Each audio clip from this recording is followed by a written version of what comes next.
విక్రయ ముఠా అరెస్ట్ అంట. 12 ఏళ్లుగా దందా అంట. తాజాగా ఇద్దరిని అమ్మేందుకు ప్లాన్ అంట. 11 మందిని అరెస్ట్ చేసిన సైబర్ పోలీసులు. వీరిపై ఇదివరకే దాదాపు 20 కేసులంట. ఇప్పటికే 30 మంది శిశువులను విక్రయించి ఉంటారని అనుమానం. ఐవీఎఫ్ కేంద్రాల్లో ముఠాకు సంబంధాలంట. శిశువులను విక్రయించే ముఠా సైబరాబాద్ పోలీసులు అరెస్ట్ చేశారు. మొత్తంగా 11 మందిని అదుపులోకి తీసుకున్నారు. ఈ ముఠా దాదాపు 12 ఏళ్లుగా ఈ దందా కొనసాగిస్తున్నది. వీరు దాదాపు 30 మంది శిశువులను విక్రయించి ఉంటారని అనుమానిస్తున్నారు. ఈ ముఠాపై ఇప్పటికే హైదరాబాద్, ఏపీ, ముంబైలో దాదాపు 20 కేసులు నమోదయ్యాయంట. చిన్నపిల్లల్ని కిడ్నాప్ చేసి అమ్ముకునే బ్యాచ్ ఇదంతా కూడా. దాదాపు 11 మంది ఉన్నారంట మొత్తం. నెల రోజుల వ్యవధిలో జన్మించిన శిశువులను విక్రయిస్తున్న ముఠాను సైబరాబాద్ పోలీసులు అరెస్ట్ చేశారు. 2 శిశువులను కాపాడి శిశు సంక్షేమ శాఖ పంపించారు.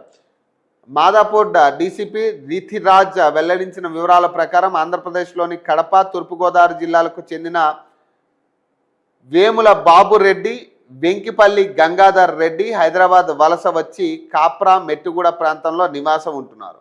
ఈ ఇద్దరు లక్ష్మి,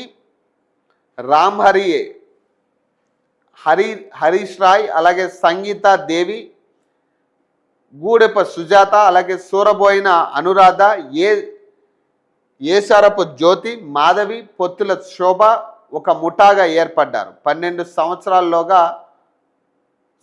సంవత్సరాలుగా వీరు శిశు విక్రయాలకు పాల్పడుతున్నారు. ఈ ముఠాపై హైదరాబాద్, ఏపీ, ముంబైలో 20 కేసులు నమోదయ్యాయి. ఈ కేసులు అరెస్ట్ అయి జైలు నుంచి విడుదలై శిశు విక్రయ దందాను కొనసాగిస్తున్నారు. ఈ ముఠా అధికంగా మగ శిశువులను విక్రయిస్తున్నారు. 30 మంది శిశువులను విక్రయించారు. ఈ ముఠా ఐవీఎఫ్ ఫెర్టిలిటీ కేంద్రాలకు ఏజెంట్లుగా పనిచేస్తూ దేశవ్యాప్తంగా పెద్ద నెట్వర్కింగ్ ఏర్పాటు చేసుకున్నారు.